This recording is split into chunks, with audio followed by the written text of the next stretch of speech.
Toilet సీటుపై గంటల తరబడి సమయాన్ని వృధా చేస్తున్నారా? అయితే ఈ చిన్న అలవాటు మీ ప్రాణాల మీదకు తెస్తుంది అని, ముఖ్యంగా పైల్స్ వంటి భయంకరమైన సమస్యలకు దారితీస్తుంది అని వైద్యులు హెచ్చరిస్తున్నారు. ఉదయం నిద్ర లేవగానే చాలా మందికి మొబైల్ ఫోన్ చూడడం అలవాటు. అది వాష్రూమ్ వరకు కూడా కొనసాగుతోంది. ఫోన్ చూస్తూనో లేదా పేపర్ చదువుతూనో సమయం తెలియకుండా టాయిలెట్ సీటుపై కూర్చుండిపోవడం వల్ల కలిగే నష్టం మామూలుగా లేదు.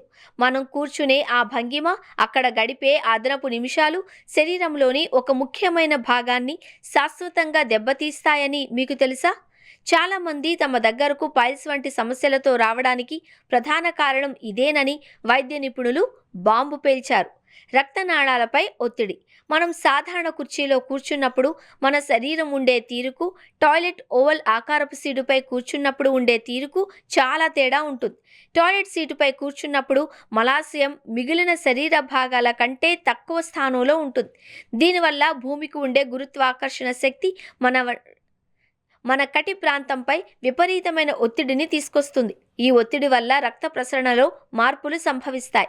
ఎక్కువసేపు టాయిలెట్ సీటుపై కూర్చోవడం వల్ల మలాశయంలోని రక్తనాళాలపై ఒత్తిడి పెరుగుతుంది. అక్కడి కవాటాల మీదుగా ప్రవహించే రక్తం తిరిగి వెనక్కి వెళ్ళలేని స్థితి ఏర్పడుతుంది. దీనివల్ల ఆ రక్తనాళాలు ఉబ్బిపోయి పైల్స్ రావడానికి ప్రధాన కారణం అవుతాయి. అంతేకాకుండా పేగులో కొంత భాగం కిందకు జారిపోయే ప్రమాదం కూడా ఉంది అని డాక్టర్లు హెచ్చరిస్తున్నారు. మల విసర్జన సమయంలో ముక్కడం లేదా ఎక్కువసేపు ఆ పొజిషన్లో ఉండడం వల్ల కటి సంబంధిత కండరాలు బలహీనపడతాయి. నిపుణుల సూచనలు: వాష్రూమ్లో 10 నిమిషాల కంటే ఎక్కువసేపు అస్సలు ఉండకూడదు. మొబైల్ ఫోన్లు, న్యూస్ పేపర్లు, బుక్స్ వంటివి టాయిలెట్లోకి తీసుకువెళ్లడం వెంటనే మానేయాలి. మల విసర్జన సమయంలో విపరీతంగా ముక్కడం వల్ల సమస్య తీవ్రతరమవుతుంది. ఫోన్ చూడడం వల్ల మానసిక వినోదం దొరకవచ్చు, కానీ అది మీ శరీరానికి కోలుకోలేని నష్టాన్ని కలిగిస్తుంది. మలబద్ధకం లేదా ప్రేగు కదలికల విషయంలో ఇబ్బంది పడేవారు వెంటనే వైద్యులను సంప్రదించాలి తప్ప టాయిలెట్ సీటుపై ఎక్కువ సమయం గడపకూడదు.